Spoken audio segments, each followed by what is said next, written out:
Hey guys, I got a quick video on a 2013 Lexus LX570. I want to show you how to reset the maintenance light after an oil change.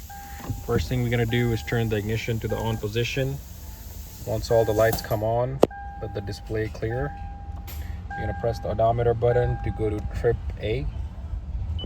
Then we're going to turn the ignition back off. Now we're going to press and hold the trip button and then turn the ignition to the on position and keep on holding the trip button. So press and hold,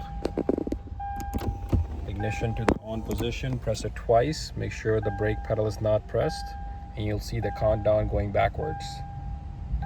All right, once this is done, that means the light's been reset and you're good to go. So very simple procedure. Make sure you're on trip A, turn the ignition back off, press and hold the trip button, and then turn the ignition on while holding the trip button till you see the countdown finish. Very simple procedure, no special tools are needed. Thank you for watching this video. Please support, like, and subscribe.